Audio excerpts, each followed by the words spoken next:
Hey, it's Jennifer from Quilting, Stitching, and Kitties. Unfortunately, I wasn't able to finish my block for this week, so I'm going to show you a few projects that I'm working on. One from 2 years ago, one from this year, and one from last week. So this is my 2025 temperature quilt. Each hexagon flower represents a week. And each individual hexagon represents the high temperature of the day. So I didn't do high and low this year, I just did high. So our coldest temperature so far this year for a high was 36 degrees on the 29th of January. So this would be 6, 12, 18, 24, 30. So the 29th of January would be right there.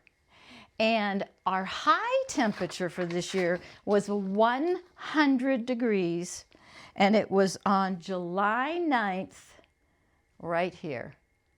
So it is a really fun thing to do, to see the seasons change, to see the colors change. The fabric is all Tula Pink, and it came from a fat quarter bundle plus a few extras that I put in. So if you have any interest in a temperature quilt, I'll put a link to a video that I did earlier this year. So the second thing to show you is a bag that I made last week in a class. It's actually one of the nicest bags I've ever made. And the fabric is Tula Pink because I thought it was so fun. It has this incredibly gorgeous zipper that I actually bought the zipper first and then found the fabric to go with it. The instructor was Alicia, and oh my gosh, it was at Coco's Prescott Quilt Works was the name where it was shown, where the class took place. It's 16 inches across, 9 inches high, but the other really cool thing about it is when you're using it, you can fold it down and there's all these individual pockets. So it's a really useful bag to take with you, to take to a class. And like I said, I think it's one of the nicest things I've ever made, with help, of course. The last thing I wanted to show you is my bucket list quilt. I started it a year ago, April. It's made of Liberty of London Tonalong fabric, which is that ridiculously expensive but gorgeous fabric that feels like silk, but it's 100% cotton. Very fine weave, very easy to work with. So I decided I was going to go for it and make a hand-pieced, hand-quilted quilt. And even though I'm not a very good quilter, I can at least do big stitch by hand. So this quilt is all sorts of different hexagons. There are repeats. They're all different. And it's pin basted ready for me to start quilting it. And I absolutely love it. I put a border on it because I didn't want to cut the hexagons that were uneven.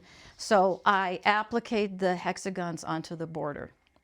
So it is 27 hexagons down and 22 across for a total of 594 hexagons. So I've been working on this since last April. Figure it's going to take me several months. I probably will not finish the hand quilting until probably close to April next year, which would make it a 2-year project, but that's a fun thing for a bucket list quilt.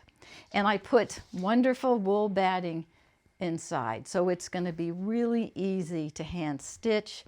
And the thread I'm using is this beautiful Aurifil 28 cotton weight thread, and it's variegated.